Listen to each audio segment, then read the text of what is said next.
So these companies actually make more money in the long term, but they don't do it by squeezing employees or squeezing something. They're actually creating value simultaneously, financially, but also, as we say, intellectual capital, social capital, emotional well-being, spiritual well-being, ecological well-being, physical well-being. So it has done a lot for humanity. There's no question that capitalism has elevated living standards dramatically. 1,500% per capita income increase, and along with that, an increase in life expectancy, an increase in literacy, and many fewer people now living in extreme poverty. So that's the good news.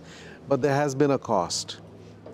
Human cost in terms of people's health and well-being, and the level of stress that people experience through work is very high. And of course, the impact on the planet and the environment. You know, we have extracted a lot from nature. We haven't kept the long-term viability of natural systems in mind. So we feel that there's a need to elevate. First of all, we celebrate capitalism, but we also need to elevate it.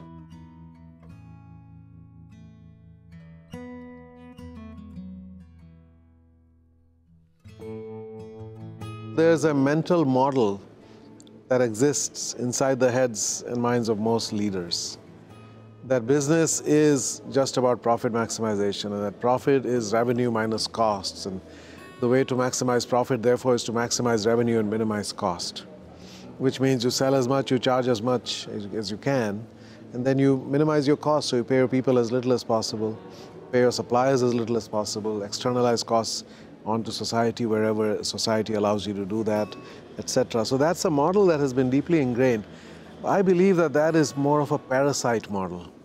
You're not creating value, you're just extracting value from people, from nature, right, and from society, and keeping it for yourself. But there's a higher level of consciousness which is about relationships and about serving, right, serving each other. So when we are serving each other, taking care of each other, we create much more value for our employees, for their families, for our customers, for our communities, for the environment. You know, we don't extract, we actually look to add value to all of those. So we need to have a purpose for the business that is aligned with what is needed in the world, that it would inspire people, that would then get all of our stakeholders aligned with each other, so they're not actually now operating at cross purposes. Everybody believes in what we're trying to do.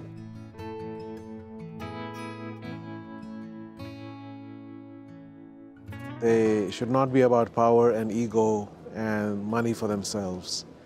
That should not be their primary motivation, right? So they're there to take people to a better place through creating a vision and by collectively figuring out how do we get there. And then the last element is culture, which is how it feels to work in an organization.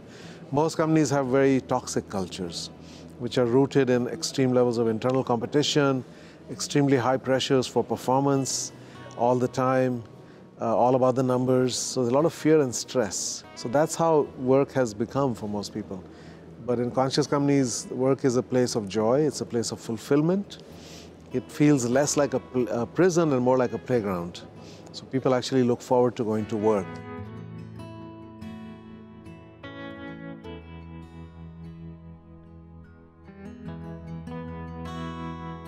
They're operating on a quarter-to-quarter cycle. They are subject to the whims of the stock market and the analysts. And for many of them, having 1 or 2 or 3 or 4 down quarters, I mean, that's just 1 year. But for them, that feels like an eternity, and the stock market overreacts.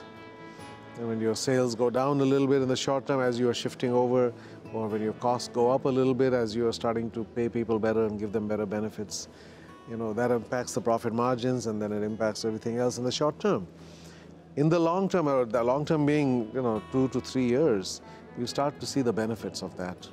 You start to see much greater employee engagement, passion, creativity, innovation, customer positive word of mouth, better suppliers wanting to work with you, etc. All of that, the system starts to then gel around this new way of being.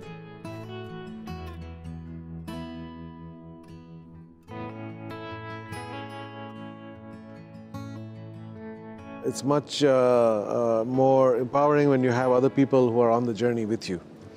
Then you can face the odds together and learn from each other.